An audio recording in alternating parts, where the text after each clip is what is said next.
मुख्यमंत्री विष्णुदेव साय की अध्यक्षता में रविवार को महानदी भवन में आयोजित कैबिनेट की बैठक में छत्तीसगढ़ आबकारी नीति वित्तीय वर्ष 2025-26 का अनुमोदन किया गया।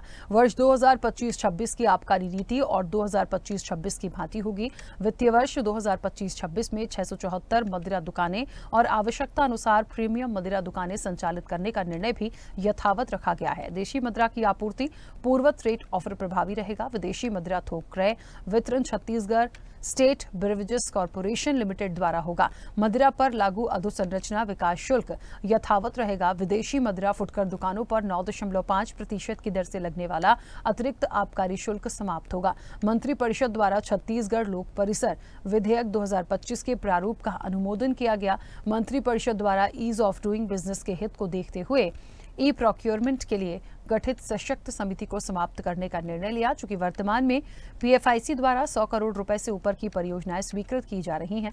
बड़ी आईटी परियोजनाओं के संबंध में पहले से सशक्त समिति अनुमोदन की अनिवार्यता होने से अनुमोदन प्रक्रिया का डुप्लीकेशन होता है। इस कारण सशक्त समिति को समाप्त करने का निर्णय लिया। छत्तीसगढ़ राज्य उपभोक्ता विवाद प्रतितोष आयोग में लंबित प्रकरणों के त्वरित निराकरण और उपभोक्ता मामलों की समयबद्ध सुनवाई के लिए सदस्य का एक नवीन पद सृजित करने का निर्णय लिया गया।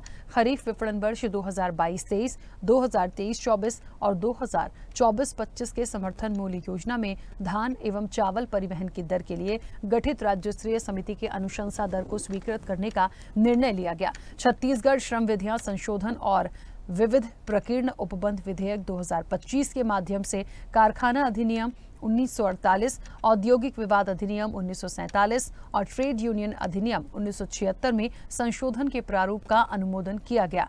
रजिस्ट्रीकरण अधिनियम 1908 विधेयक 2025 के प्रारूप का अनुमोदन किया गया। रजिस्ट्री ऑफिसों के नियमित रूप से संचालन के लिए वाणिज्य कर विभाग में उप पंजीयक की पदोन्नति श्रेणी के रिक्त 9 पदों की पूर्ति के लिए 5 वर्ष की सरकारी सेवा में एक बार के लिए छूट प्रदान करने का निर्णय लिया गया। राज्य में 1 नवंबर 2024 पे औद्योगिक विकास नीति 2024 से 30 प्रभावशील है। इसे और अधिक प्रभावी बनाने के लिए वाणिज्य एवं उद्योग विभाग द्वारा छत्तीसगढ़ शासन भंडार क्रय नियम 2002 में प्रस्तावित संशोधन के प्रारूप का अनुमोदन किया गया। छत्तीसगढ़ सरकार एवं व्यक्ति विकास केंद्र इंडिया के मध्य आजीविका सृजन एवं ग्रामीण छत्तीसगढ़ का कल्याण विषयक एमओयू के लिए राज्य सरकार के सुशासन और अभिसरण विभाग को अधिकृत किया गया है।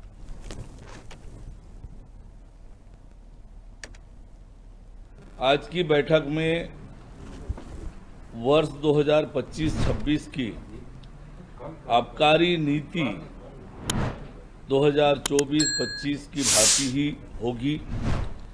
वित्तीय वर्ष 25-26 में 674 मदिरा दुकानें तथा आवश्यकता अनुसार प्रीमियम मदिरा दुकान संचालित करने का निर्णय भी यथावत रखा गया है।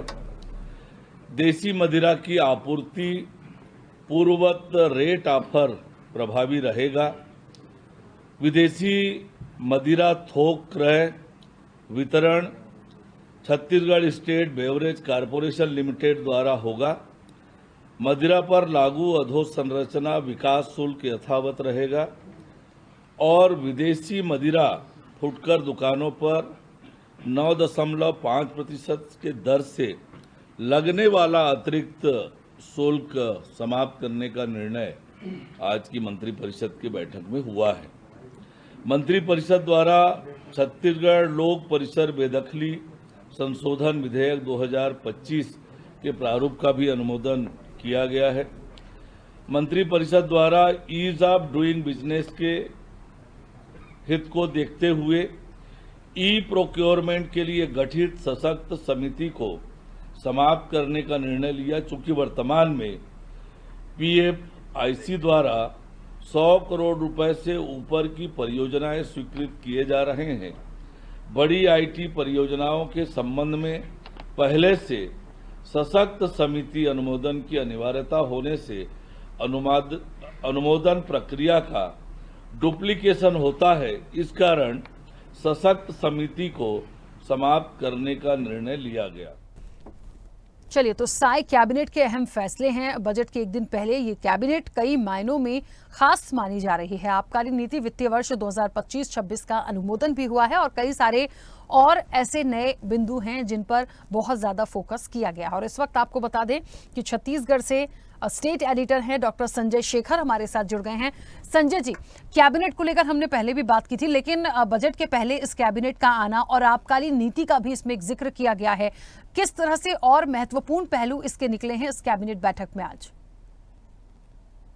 देखिए, सबसे पहले तो मैं बता कि छत्तीसगढ़ सरकार ने, विष्णुदेव साय ने और फाइनेंस मिनिस्टर ओपी चौधरी ने बजट पेश होने से पहले ही छत्तीसगढ़ की करीब करीब आधी आबादी को खुश कर दिया है। और मैं इसलिए कह रहा हूं कि जो छत्तीसगढ़ की नई आबकारी नीति को मंजूरी दी गई है और उसमें जो फुटकर आबकारी शुल्क 9.5% जो कम किया गया है, इससे छत्तीसगढ़ के जो मदिरा प्रेमी है, जो शराब प्रेमी है, उनकी बजट से पहले बल्ले बल्ले हो गई है।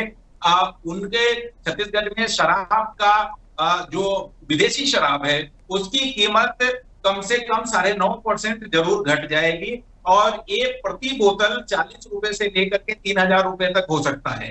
तो एक बड़ी घोषणा है छत्तीसगढ़ के दृष्टिकोण से। और छत्तीसगढ़ में आबकारी से आने वाला जो राजस्व है वो भी करीब 5,000 करोड़ रुपए से ज्यादा का है। इस लिहाज से भी दृष्टिकोण से भी मजबूत ये काफी एक बड़ा फैसला है। और सरकार के जो लोग हैं उनका कहना है कि सरकार के इस फैसले से 9.5% आबकारी शुल्क, फुटकर शुल्क जो है वो कम होगा, लेकिन राजस्व बढ़ेगा। ऐसा आकलन इस रूप में है कि इसको कम करने से जो अवैध शराब की बिक्री होती है वो कम होगी और अवैध शराब की बिक्री कम होगी, एक नंबर में पूरी बिक्री होगी, तो उससे राजस्व जो है तो अभी करीब 5,000 करोड़ रुपए से ज्यादा का है वो और ज्यादा बढ़ेगा। बाकी अन्य विषयों की बात करें कैबिनेट की, तो अन्य कई महत्वपूर्ण निर्णय लिए गए हैं, जिसमें चाहे रजिस्ट्रीकरण अधिनियम है उस संशोधन विधेयक उसकी बात हो, चाहे श्रम संशोधन विधेयक है उसकी बात हो, करीब आधा दर्जन विधेयकों जो संशोधन विधेयक है उसको आज की कैबिनेट में मंजूरी दी गई है। इसके अलावा जो कंज्यूमर फोरम है, उपभोक्ता प्रतिपोषण आयोग, उसमें एक नए सदस्यों का पद बढ़ाया गया है ताकि जो पेंडेंसी है, जो मामला वहां पर लंबित रहता है, उसको जल्द से जल्द खत्म किया जा सके। इसके अलावा जो शासकीय संपत्ति क्षेत्र में जो संपत्ति है उसको अधिग्रहण करने का जो कानून है उसको भी संशोधन किया गया है। तो इस तरीके से कई महत्वपूर्ण निर्णय आज के कैबिनेट की बैठक में लिए गए।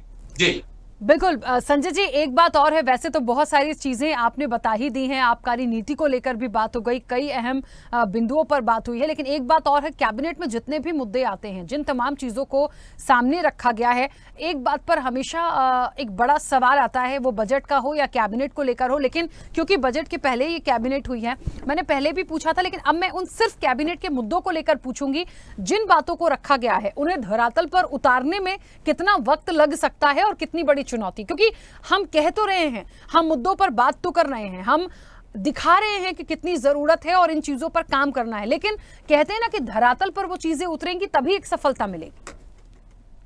देखिए, आज के कैबिनेट के डिसीजन की अगर आप बात करें तो उसमें इम्प्लीमेंटेशन वाला पार्ट जो है वो देखिए, आबकारी नीति है आबकारी पहले से बनी हुई है, उसी के आधार पे छत्तीसगढ़ में मदिरा की जो भी दुकान है, शराब की दुकान, उसका ऑक्शन होता है। और क्योंकि छत्तीसगढ़ में तमाम दुकानें सरकार ही संचालित कर रही है तो उसमें किसी तरह का अंतर होने का प्रश्न नहीं है।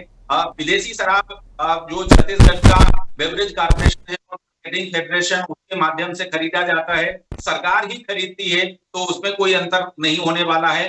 एक जो आज के फैसले में जो महत्वपूर्ण तथ्य है वो ये है कि 9.5% जो फुटकर मदिरा का शुल्क लगता था उसको कम करना है।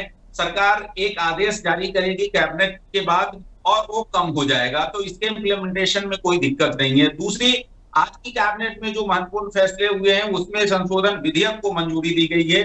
संशोधन विधेयक कैबिनेट ने मंजूर किया है, विधानसभा में आएगा, चर्चा होगी और वो पारित होगा, उसके बाद एक नियम बनेगा और वो इम्प्लीमेंट हो जाएगा।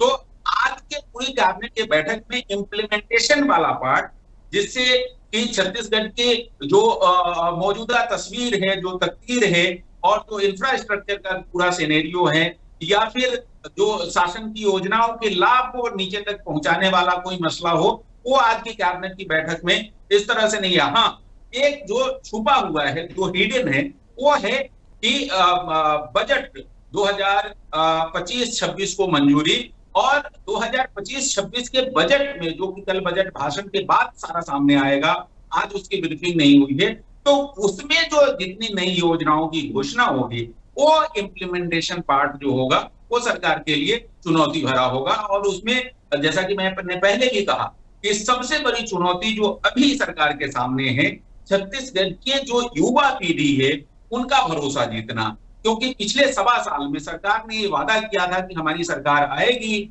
बीजेपी ने वादा किया था कि हमारी सरकार आएगी तो हम 5 साल में 1 लाख सरकारी नौकरी देंगे। करीब 1.5 साल का वक्त बीतने को आ गया है, लेकिन सरकारी नौकरी युवाओं को नहीं मिली है। इससे युवा वर्ग काफी निराश है। दूसरा, ओपी चौधरी यूथ आइकन के तौर पे जाने जाते थे और उनको पूरे प्रदेश में उनकी एक यूथ आइकन की छवि थी, लेकिन चूंकि पिछले 1.5 साल में युवाओं के लिए शासकीय नौकरी नहीं निकली है, तो उनकी ये छवि धूमिल होती जा रही है। तो उसको बचाने के लिए, उस पर जो डेंट हुआ है उसको ठीक करने के लिए सरकार के सामने कल एक मौका है, जब कुछ शासकीय नौकरी की घोषणा करे उसके, और जल्द से उसको इम्प्लीमेंट करके जो रिक्त पद है उसको भरने का ऐलान कर दे, तो मुझे लगता है कि एक बड़ा फैसला होगा और जो डेंट हो रहा है सरकार की छवि पर, उस पर अंतर है।